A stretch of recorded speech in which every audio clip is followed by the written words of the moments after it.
Hi everybody, welcome to my YouTube channel. I'm Rebecca, and if this is your first time visiting my channel, thank you for joining me. Today's video is the first trimester recap video. So I'm pretty sure the first trimester goes up to about 14 weeks. There's actually quite a lot crammed into the first 14 weeks. Now this is the time that you would generally find out that you are pregnant. So I am on baby number 5 now. I'm a bit of an older mum, I'm 42 years old, and I had my first when I was 24. She's 17 now. I've also got almost 3-year-old toddler twins, an 18-month-old toddler, and I am pregnant again with this baby. So this video is basically about how I have been coping with the first trimester and what signs and symptoms I found. Let's start with me saying that I'm actually, the first thing I want to say is I was actually so surprised that I managed to get pregnant, especially due to my age. We weren't trying for a baby. I was actually breastfeeding still, so I was a little bit surprised because my periods hadn't really returned at that point. So yeah, that was a great big shock. And the only way I could really confirm it was with a pregnancy test. Now, I used just a clear blue pregnancy test because it had pregnant or not pregnant on it, and I really needed to see the words. But with my previous pregnancies, I used pregnancy tests that I got from Amazon. They were just a bumper pack which you could just dip to your heart's content because they are so cheap and they work.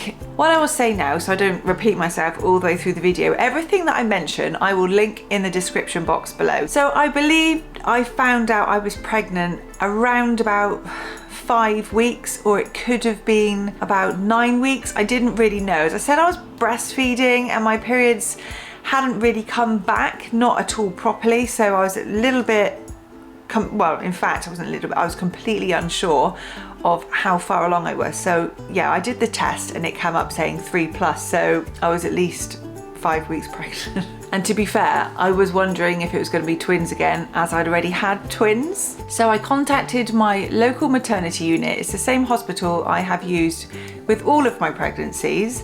And I told them where I thought I was. I was either 5 or 9 weeks pregnant. So they invited me to come in to have a booking-in appointment just in case I was that little bit further along.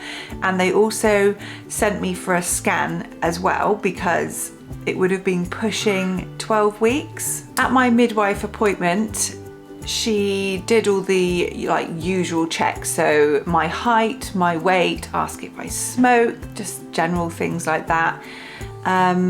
She also offered me the flu vaccine because it was still very early on in the year and they were still offering it. So I said, why not? So I had the flu vaccine to protect me and baby just in case I did get unwell. And she also made an appointment for me to go for an early scan. So I did go for an early scan. I think it was like the week after I saw her or 2 weeks after, and figured out that I was actually only 7 weeks pregnant when I went for that early scan.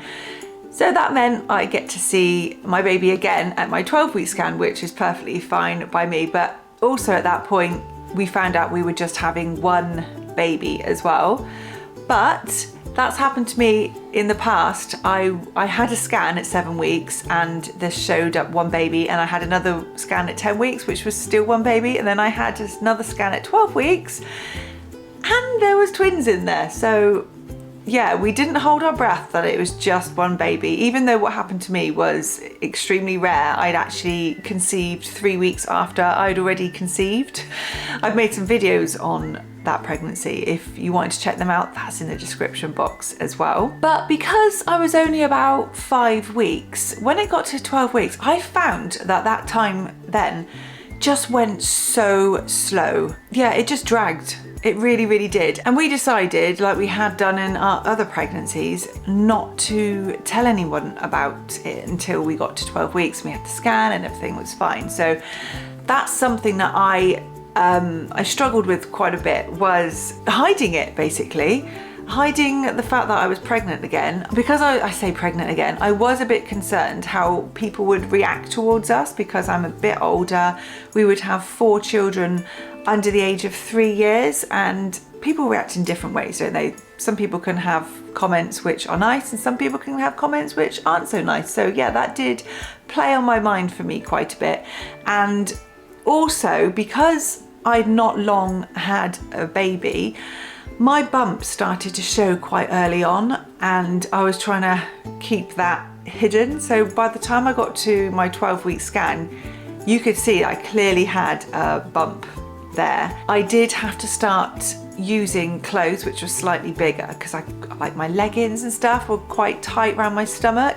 Nighttime, I was just wearing big loose night shirts, so there was nothing restrictive around my bump at all. I was wearing just shirts I got from Amazon and H&M. H&M's actually been really good because they do some oversized things. That was actually really comfortable for nighttime. Also in your first trimester, when you think I'm starting to show, that's also another symptom. That's also another symptom. Of course it is. It's a symptom that you have a baby in there. But what I mean is bloating. A lot of women do end up bloating quite early on, and I did as well. So it made me look, well, I felt like I looked like I was further along than I actually was. Hence the clothing really, really did help. But yeah, bloating was a big symptom for me. So let's talk a little bit more about my signs and symptoms of early pregnancy and the whole first trimester. So I had most of the most common symptoms that you get. So sickness. Unfortunately, I had nausea, but fortunately for myself, I wasn't actually ever sick. That started really early on. I think I was probably about 6 or 7 weeks, something like that, when I started to feel nauseous, and that went away about week 11-ish, I think. Now, to start with, I didn't actually think about taking anything to help myself get over this nausea. Then after a while, I realized that there are things out there to help you. Ginger products, definitely ginger products really do help take the edge. I can see my little dog. Definitely do help take the edge off of sickness and nausea.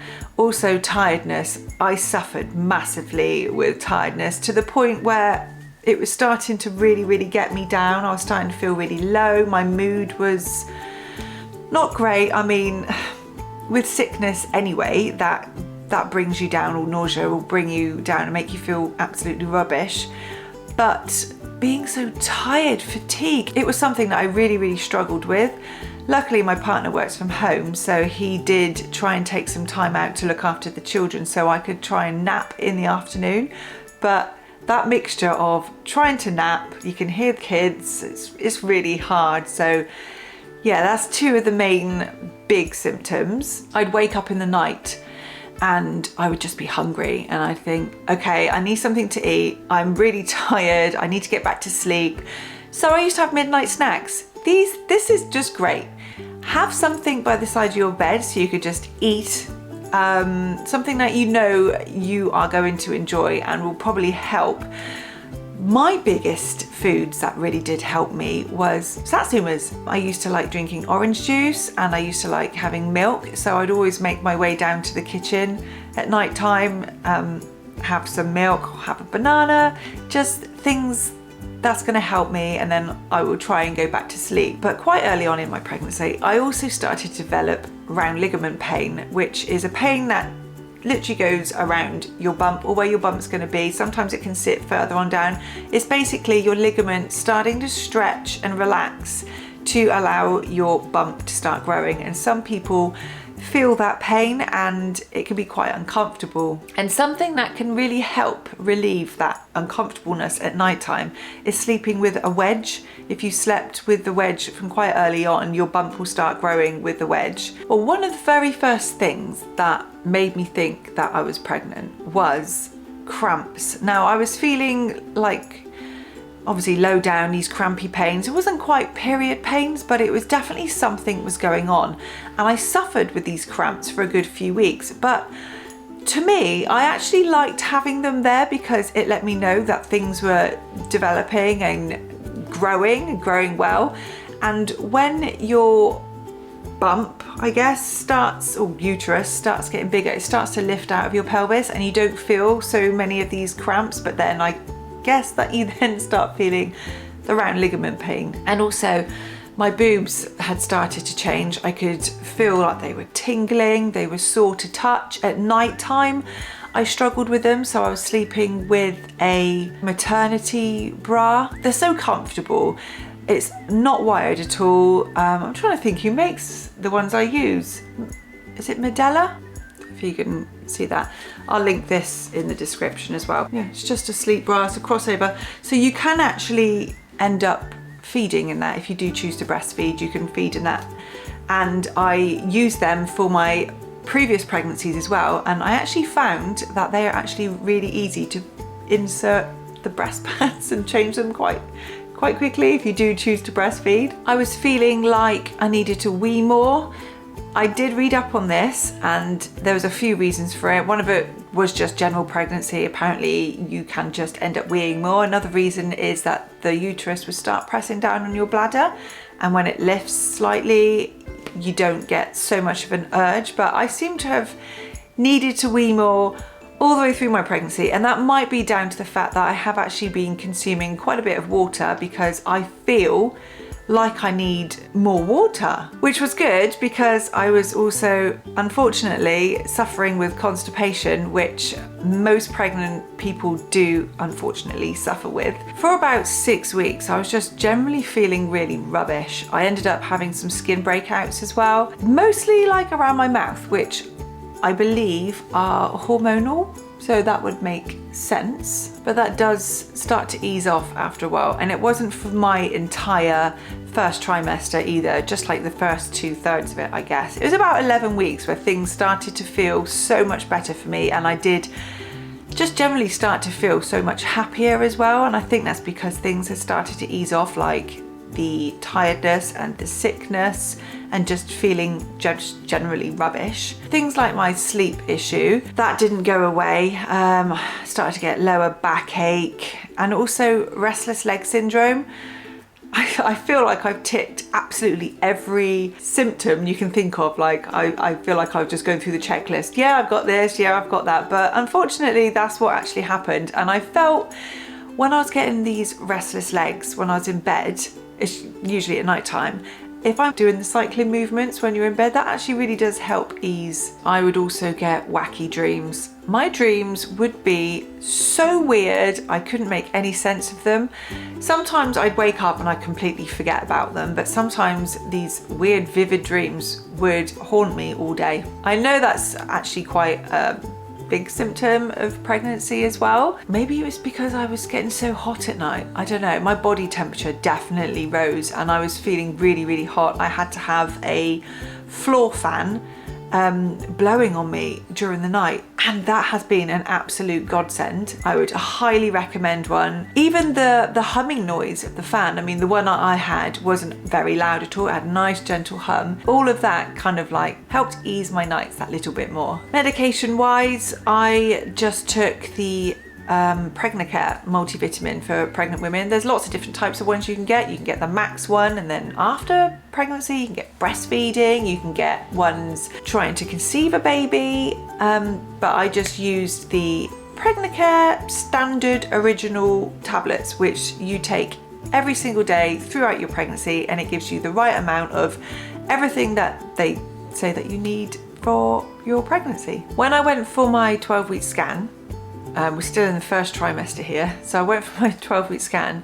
We also had the trisomy test done, which measures the fluid at the back of the baby's neck, and also you have a blood test which tests for 3 main syndromes, which are Down syndrome, Patau syndrome and Edwards syndrome. We got the results back from that. To me, they're a bit shocking, but with Down syndrome, we were on the lower chance of high risk, I guess. We weren't in the high risk, we were just slightly out of it. It had made us think maybe I am carrying a baby with Down syndrome, so then we would look into possible further testing as we would go on throughout the pregnancy. Not that it would make any difference to us at all. We'd still love our baby and continue with the rest of our lives with our baby, but I think for us it was more of a wanting to be as prepared as possible. As I've been in a very similar situation before with one of my twins, myself and my partner were thinking that we would like to be prepared properly this time. We just wanted to prepare ourselves, basically. That was what it was. So we were looking into possibly having further testing as we went in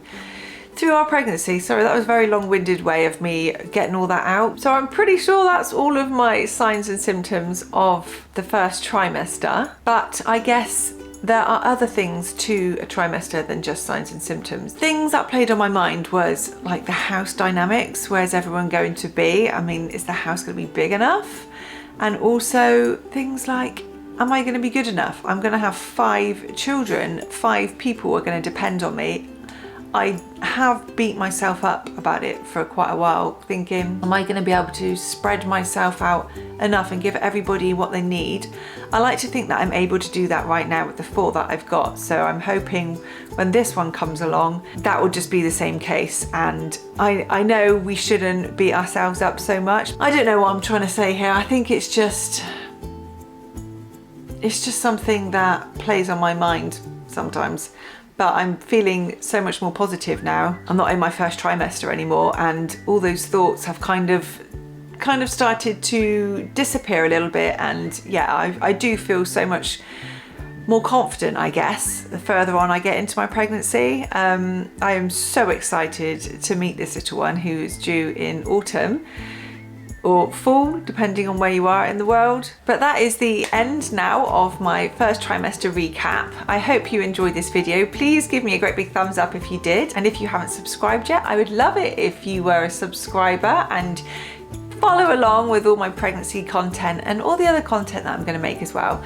Motherhood and lifestyle. I would love to have you stick around. With all that said, I will link absolutely everything that I've spoken about that I possibly can link in the description box if you wanted to go and check any of those helpful things out. But anyway, I will see you in my next video. Have a lovely week. Bye.